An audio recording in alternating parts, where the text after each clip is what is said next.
Alright guys, I hope you're all doing well, and welcome to the showdown between the Beastmen and the Dark Elves. It's going to be bottom two facing off against Drakons, Malekith the Witch King versus Morkur. So let's get this party started, let's have some fun, and see how this battle unfolds here on Borderlow Landing. As far as Malekith goes, I was actually having a little bit of a discussion with my wife the other day about Malekith as it pertains to the old world. So as you guys know, Warhammer Fantasy Tabletop is coming back. It was originally canned by GW back in 2015, I think. Like right as Total War Warhammer comes out. Pretty unfortunate timing for sure. I feel like there would have been a big surge, but it is coming back in the form of the old world. Now, I believe the setting is going to be taking place like 300 years prior to the kind of current timeline that we're in Total War Warhammer. So obviously like human characters like Karl Franz aren't going to be in the game, but like elves and many of these other chaos characters, I mean, it depends on the chaos mortals, but yeah, the demons, and like Malekith was very much alive 300 years ago. Marathi, Teclis, Tyrion were all, I think, big power players in that time period as well. So how cool would it be if we got like a new Malekith model when Old World comes out? Just like some huge, just Darth Vader looking dude riding a dragon. That'd be pretty rad.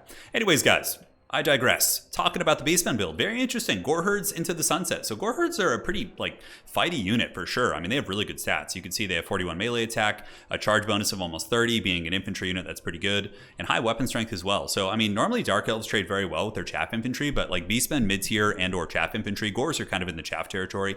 They really do trade quite well into the Bleak Swords. I think they lose to Corsairs, like Blackheart Corsairs, but anything lower like Bleak Sword or Dreadspear, they can do okay. So it looks like it's going to be a battle line of those. In the backfield, we do have the Butchers of Kalkengard, a classic ROR, the milk cows here coming for some vengeance against the Dark Elves. And they do have regeneration, which is quite good. So if they're getting kind of poked and they're not quite getting finished off as it pertains to the models, they are going to be able to resurrect. So yeah, they have good stopping power. A little bit vulnerable to like Scourge Runners and Dark Shards and things like that, but I'm quite curious to see how the Beastmen player is going to try and make these work. We do have a Bray Shaman of Pit of Shades, Morkur the Shadow Gave, and it looks to be a Bray Shaman of Traitorkin, which is a spell I haven't seen used in quite some time. It has a slow and a little bit of damage on it as well. Not terrible. Now for the forces of Drakons, Drakon's going to be coming in hot here with Malekith the Witch King. So Malekith appears ready to party. Aside from that is going to be Bleak Swords into the sunset. Bleak Swords, even though they will lose to Gores from a price perspective, the dual wielding Gores, which I feel like should have a bonus for infantry. They give like Slanesh dudes with like a spear bonus for infantry. Why not these like two dual wielding axe beastmen, right? Kind of a strange thing. But yeah, it's going to be Bleak Swords, and it looks like there's some Blackheart Corsairs coming in, which is a very, very good choice as well. Blackheart Corsairs will trade exceptionally well versus these units. So Malekith just kind of trolling about, flying, having some fun, currently hunting down these Goreherds with shields, trying to get some freebies where he can. Obviously, the Beastmen army doesn't really have any like big mass in the front to kind of prevent him from doing that, but overall, it's not a huge deal. I mean, the Goreherds are a pretty cheap unit. So Dark Elves going to be posturing up on the side objective. We'll probably capture that initially using their chariots here. So the Scourge Hunter chariots might be able to just kind of grab that.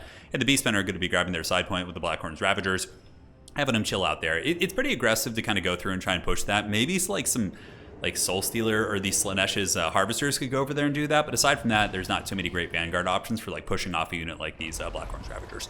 So frontline fighting's underway. These Gores are like, hey Malekith, we're going to go fight your buddies, don't mind us. So the pit fight will begin in a second, as the Beastmen are going to be bull rushing in, maybe just trying to keep the Dark Elves off the objective. And it looks like the Druki are going to be pulling back completely. So the Corsairs have pulled back, and now the Goreherds have collided, doing big damage on the charge. You can see the charge bonus is pretty substantial as these Bleak Swords do start to buckle and take a lot of casualties. But obviously with Malekith helping here, it's going to be a very one-sided fight. There's also Scourge Runners shooting into them, so yeah, a little bit problematic, but very good play here by Drakons as well.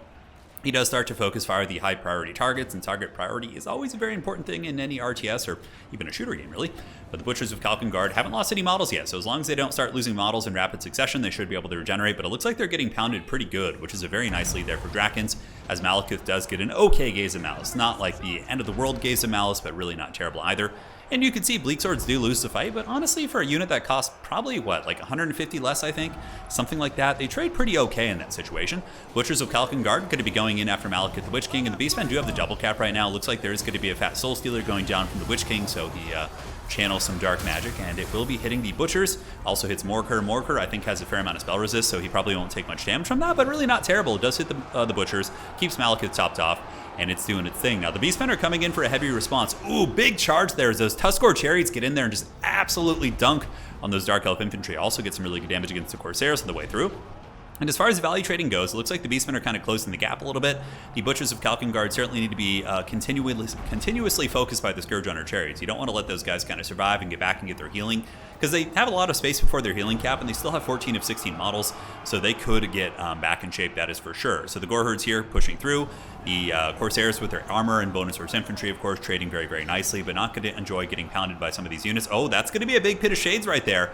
That should be a very good one. It's going to hit the Hellebronii a little bit. Yeah, look at that, man. Great cast there by our Beastmen player. It hits the Hellebronii, hits those Corsairs, and oh my god, it just eviscerated those units. That was so good. So they got completely melted, and it looks like the Beastmen are trading pretty evenly in value. They actually just caught up. They were behind by about 1,000 in the beginning. But the Beastmen do collide on the other side, collapsing into the Dark Riders here. The Razor Gore Herds, backed up by Gore Herds, certainly enjoying themselves. And I feel like the Scourge Runner Chariots need to be a little bit more active in melee, like have them run in and do some good charges against these Beastmen Infantry, because the Beastmen Infantry are really having a field day here. And Beastmen have some of the best Vanguard Chariots, or chariots in the game in general, I would say, from a cost effectiveness standpoint. Tuskor Chariots only cost $750. They have Vanguard deployment, amazing armor piercing and bonus force infantry, as all chariots do. And they're basically kind of the rock, paper, scissors counter against the Blackheart Corsair spam. So the Blackheart Corsair is going to be getting taken apart by the chariots. Morker also summoned out some Chaos Spawn. Value trading is very, very even, but that does favor the Beastmen considering they have the objectives. And here on the side, it looks like the Beastmen going to be potentially wrestling this objective from the Dark Elves as well. So Draken's going to be falling on the back foot as the Beastmen do really start to crump down in the middle. Now remember, a lot of the Beastmen pressure is coming in the form of these Chaos Spawn, which are fake, or I guess a temporary summon. So they'll be gone in about 27 seconds, which will give the Dark Elves a potential opportunity to get back into the scrap here. So we do see the Crows of Cain coming out. Applications here, okay at dealing with like lightly armored infantry and just giving you some staying power in a fight. I guess maybe just rear charging into Minotaurs could help to break them and chase them off the battlefield. Scourge Runner Chariots from Drakens are targeting the Minotaurs once again, so that's good. Really needs to make sure to finish those things off because they still have 11 models. Even after being at like 10%, they're still rocking 11 models, which is pretty crazy. Blob fight in the middle, really looking like a big Soul Stealer is going to be wanting to go down here. Looking at the current Winds of Magic, Drakens is a little bit short. Oh, it looks like he had just enough. Okay, so maybe there was a... Oh, that's his reserve. Okay, he had enough. Yeah, he had 35 banks. So the Winds of Magic is going to be enough, and the Soul Stealer will be going down, going to be hitting the entire Beastman army, and that was a beauty right there, and it does pull Drakens back into the lead, as he hits pretty much the entire core of good quality Beastman units. The Bray Shaman gets hit, both Bray Shamans as a matter of fact. Morker also gets hit, not that it does much against him, but the Chariot does get buckled. And Malekith the Witch King showing why he's meta. He's a great fighter, good magic, has a really nice bound ability with the Gaze of Malice for clearing out infantry, which of course is very useful in Domination. But Morker appears to pop his Staff of Domination, or not Staff of Domination, Staff of Corruption. And he is going to be summoning out a wave of Chaos Spawn, and Malekith gets trapped here by these Beastmen spawn. I believe they do have Poison. They do a little bit less damage than other Chaos Spawn, but of course come with Poison, which is quite nice. But the entire time, the Beastmen have had a triple cap. So the middle's been capped by the Beastmen. The Dark Elves actually getting a little bit of momentum back, guys, as they have gotten the value lead back to be pretty substantial. Yeah, plus 1,000 there. Razor Gore Herds coming in, trying to help. The back objective being defended by some Ungor Spears. I don't really see anything going for that. And the Beastmen player out here doing some really, really good housekeeping, as you do need to do with these lower leadership factions. So... Yep, objective going to be swinging to the Druki here, it looks like. Although, man, no, the Beastmen get back. They just got the Centaurs over on the point.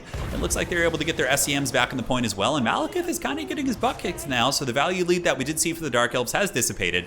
And Malekith is, you know, if you've ever played tabletop, like, for example, I played Death Guard. Whenever I play a game where I use Mortarion, who's the big, expensive, like, centerpiece for the army, you know, it's one of those army styles where if he lives, yeah, you're going to karate chop your opponents and do very well, and he'll generate value for you. But if he gets killed early or shot off the table on turn 1, you're going to be doing very badly for yourself. And, you know, that's kind of the thing about big, expensive dragon characters, is they're very similar in terms of their functionality. But looks like Malekith might be able to get away here. What you probably would do in this situation is pull the Scourge Runner Chariots and have them charge the Beastmen army here to kind of peel for Malekith to make sure he gets away. And it looks like the Chariots are going to do that. They're going to move in and put a little screen up for Malekith, do a little drive-by here on the Blackhorn's Ravagers. And the Witch King is going to be back up in the sky, currently packing 32 Winds of Magic. So honestly, as soon as it's off cooldown, if Malekith can find another really nice Soul Stealer, I think that the Dark Elves will be in pretty good shape. So back point owned by the Beastmen, currently 726 on points. If we're looking at the home objective here, objective 3 is owned by the Beastmen as well, so just kind of very dutifully guarding that objective, as you do see more spears and more chaff coming up. And, you know, Morker doing what Morker does best, which is just kind of sitting in one spot, not dying. He has always been just a really obnoxious character to try and kill. It's pretty much pointless, unless you really have, like, some solid, like, a Grimgore character. Yeah, I would probably go after him and chase him, but aside from that, it's a little bit risky. Ooh, Traderkin actually doing a surprising amount of damage, but Malekith does respond with the Soul Stealer to try and nullify some of the damage, and he partially does. He is able to kind of stay above 1,000 HP. He did break, though. I don't know if there's any Harpies or anything to chase him down. We'll have to see. In the backfield, we do see the Dark Rider Repeater crossbows trying to shoot into the Gores, but the Gores are actually chasing them pretty effectively, so they're not quite able to set up and shoot. Definitely got to park those guys a little bit away from the objective. But the Beastmen have that one. The Beastmen also have the middle, and it looks like this could be a clean sweep for the Beastmen. Obviously, 150 points did go to the Dark Elves, but they were not able to hold their side objective against the Onslaught. And though they're trading very evenly, with Malekith potentially being chased off the battlefield, this is a really, really nice play. Solid fundamentals. All the way back in Warhammer 2, obviously, it was a little bit more important in land battles to chase things off the battlefield, but still in domination, it's very important as well, especially for like big characters like this, and like enemy lords, because Malekith being the lord of the Dark Elf army, if he does flee off the battlefield, it's going to be a pretty substantial penalty. So Dark Riders coming in, obviously knowing that that is a big issue. If the Dark Riders can pop these Centaurs, kind of halt their pursuit of Malekith, it would allow the Witch King to come back in and potentially get back in the game. But middle objective, it looks like it's going to be swinging back. Is the Druchii doing pretty good here, despite, their lord maybe routing off the battlefield? That one blunder of having Malekith got caught, I think really, really switched up the momentum, because this game is like razor close, dude. The trading and the value is actually probably even not bad for Drakons, considering all the healing that was done on Malekith. But the Beastmen are finally going to be forced off the middle objective, but guys, it is 10:59 to 150 right now. So they're going to start getting points once again. The back objective looks to be getting taken back by the Dark Elves. Okay, so the Dark Elves, if they can capture this objective, oh no. And the Dark Riders route off the point. That's so unfortunate. And really, really good awareness here by bottom two. He's going to be moving over his Blackhorn's Ravagers. And at that point, the Beastmen player taps out. Not Beastmen player, the Dark Elf player taps out. Probably assuming he doesn't have enough time to get all these points. And, not having anything to get this one. Maybe if he gets that, he would have enough time, but it was going to be a long time. GG, well played. Very clinical Beastmen play. It was awesome. I didn't expect the Masked Gores to do that well. I honestly figured that the Minotaurs were going to die to Scourge Hunters. This was like my pre-game kind of prediction, and that the Corsair spam would be able to kind of deal with most of the Gores, and then Malekith would just kind of dominate most of the engagements. But yeah, the infantry did well. Butchers of Kalkengard managed to get some value, but really, I guess the value came in the form of the Chariots, I think. Yeah, Chariots did good. Not too much, though. It seemed to be spread out over the course of the entire army, but yeah, GG, well played. Hopefully you guys enjoyed that one. Very fun Duel of Fates. And, Beastmen, they got some hooves, man. I was going to say teeth. They do have teeth as well, but hooves, I think, is a more apt analogy for that. But yeah, they get the job done, man. Hopefully you guys enjoyed that. See you next time. Take care of yourselves. And that is going to be it for today.